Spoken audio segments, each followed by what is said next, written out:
दोस्तों Khesari Lal Yadav Veena cinema hall आ गए हैं। सबसे पहले एक्सक्लूसिव भोजपुरी के चैनल पे आपको दिखा रहे हैं। खेसारी लाल यादव वीना सिनेमा हॉल आ गए हैं अपनी फिल्म संघर्ष 2 का प्रमोशन के लिए।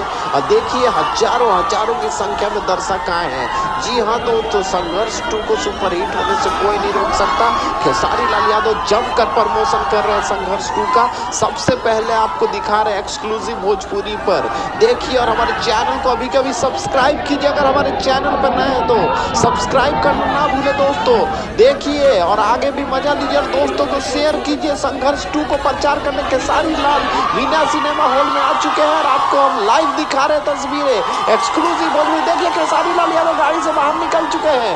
जी हाँ दोस्तों, देखिए खेसारी लाल गाड़ी से बाहर निकल के हाथ घुमा रहे हैं। तो देखिए अभी हमारे चैनल एक्सक्लूसिव भोजपुरी को सब्सक्राइब कर दीजिए। ठीक है दोस्तों, धन्यवाद।